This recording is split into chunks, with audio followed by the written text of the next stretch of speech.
दुआ से है। अस्सलाम वालेकुम, क्या हालचाल हैं जनाब आप सबके? उम्मीद है सब खैरियत से होंगे। अच्छा जी, आज हम उर्दू की क्लास में क्या काम करने वाले हैं? हम किस चैप्टर पर काम कर रहे हैं? आपको याद है अभी हमारा कौन सा सबक चल रहा है?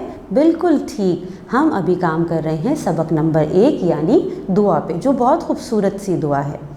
ठीक है, अच्छा आज हम इस सबक से कौन सी मश्क करेंगे? आज हमने जो मश्क करनी है वो है सफ़ा नंबर 3 पे मौजूद। जल्दी से आप भी फिर अपना सफ़ा नंबर 3 किताब का निकाल लीजिए। निकाल लिया? शाबाश। तो चलें फिर एक साथ इस सरगर्मी को हल करने की कोशिश करते हैं। अच्छा जी, हमने जो इस सफ़े पे काम करना है वो है सरगर्मी नंबर 2। और इस सरगर्मी में क्या लिखा हुआ है, क्या काम करना है हमने? सरगर्मी नंबर 2 में हमसे पूछा जा रहा है क्या चीज़?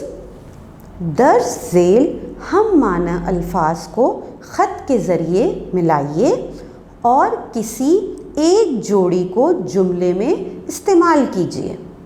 ठीक है, अच्छा हम माना अल्फाज, अगर आपको याद हो तो पिछली क्लास में मैंने आपको हम माने अल्फाज समझाए थे, याद है आपको? क्या होते हैं हम माने अल्फाज? बिल्कुल, थोड़ा सा सोचिए पिछली क्लास हमारी। बिल्कुल ठीक, हमने बात की थी ऐसे लफ्ज़, ऐसे अल्फाज जो एक जैसे माने रखते हों। हमने इसकी एक पूरी मश्क भी की थी जो सरगर्मी नंबर 1 थी हमारी, याद आया ना? इसी सफ़े पे मौजूद है वो भी। तो हम माना अल्फाज तो आप जानते हैं कि ऐसे अल्फाज जो एक जैसे मायने रखते हों।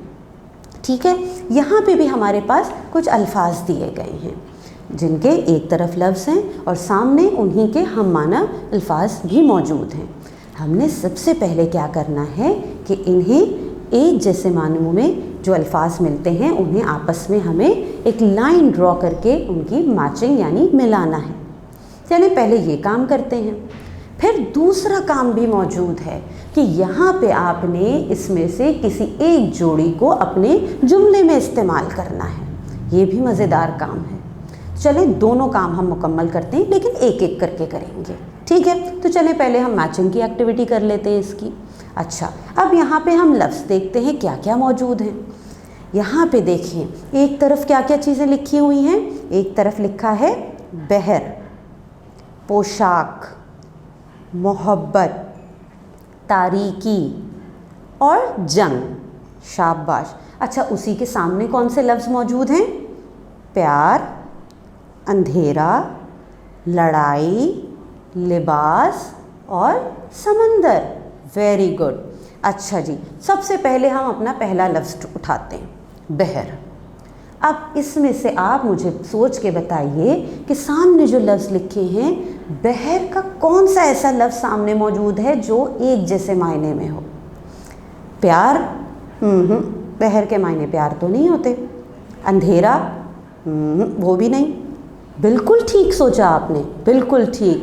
बहर का मतलब है समंदर, तो हम बहर को किससे मिलाएंगे? आप लाइन खींचिए, बहर को समंदर से मिला दीजिए। शाबाश। अच्छा, अगला लफ्ज़ हमारे पास है पोशाक। अब पोशाक का हम माना लफ्ज़ क्या बनता है? अंधेरा? ना, बिल्कुल भी नहीं। अच्छा, समंदर तो हम मिला चुके हैं। लड़ाई? नहीं, लड़ाई भी नहीं बनता। बिल्कुल सही, पोशाक कहते हैं लिबास को, यानी पोशाक और लिबास हम माने लफ्ज़ है। ठीक हो गया जी। अच्छा, हम अब अपना अगला लफ्ज़ देखते हैं जो है मोहब्बत। ये तो आसान है, हम जल्दी पहुंच जाएंगे। मोहब्बत का मतलब है प्यार, तो जल्दी से इसे मिला दीजिए। मोहब्बत को प्यार से आप लाइन के ज़रिए मिला दीजिए। फिर आता है तारीकी। तारीकी, अब तारीकी के लिए कौन सा हम माने लफ्ज़ हमारे सामने मौजूद है? लड़ाई? नहीं। फिर बचा क्या? अंधेरा। बिल्कुल ठीक, तारीकी का मतलब तो है अंधेरा, तो जल्दी से तारीकी को अंधेरा से मिला दीजिए। अब आखिरी लफ्ज़ बचता है जंग, तो जंग का मतलब तो है लड़ाई। तो अब आप क्या करेंगे?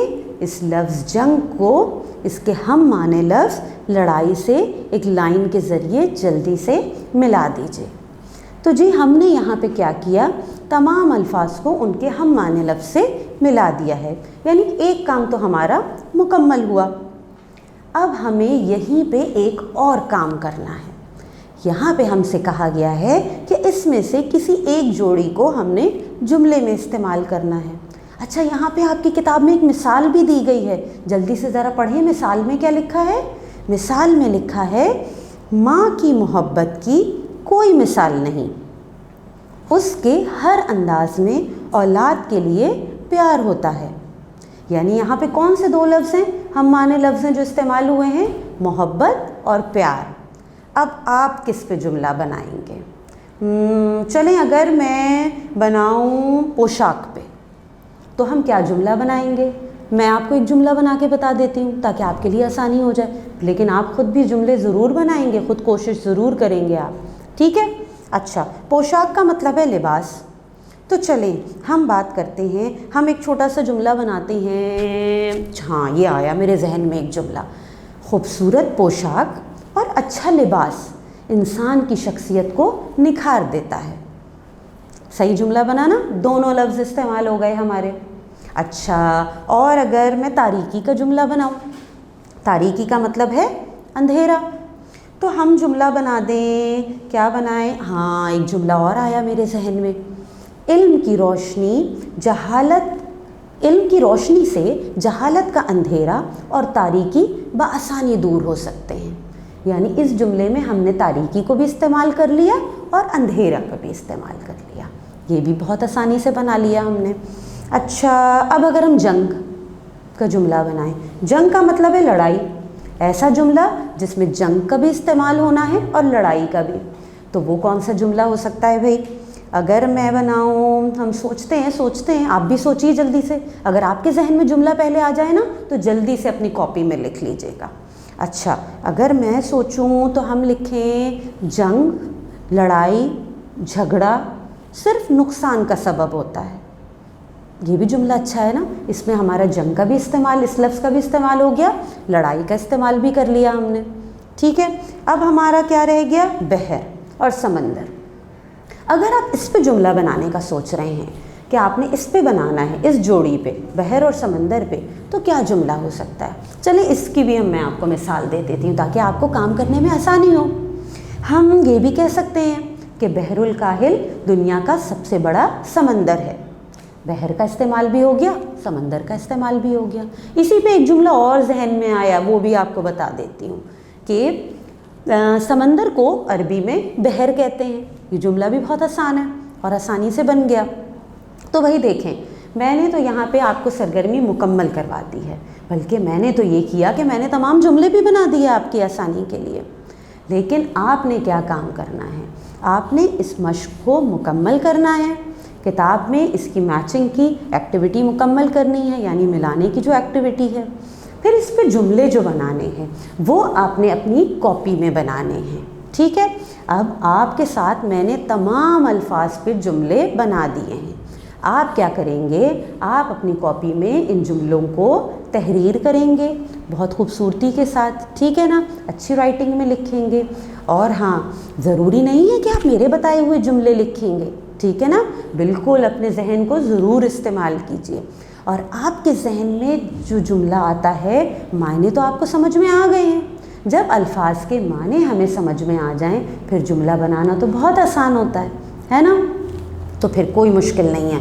आपके जहन में जो जुमला आता है, मेरे जुमलों से हट के भी आप उसे अपनी कॉपी में ज़रूर तहरीर कीजिए। इस तरह से आपकी सरगर्मी 2 नंबर 2 जो है सफ़ा नंबर 3 पे, ये हमारी बआसानी मुकम्मल हो जाएगी। ठीक हो गया जी? चलें फिर आज ये काम मुकम्मल करके रखना है आपने, फिर इंशाल्लाह अगली क्लास में मिलेंगे। अल्लाह हाफ़िज़।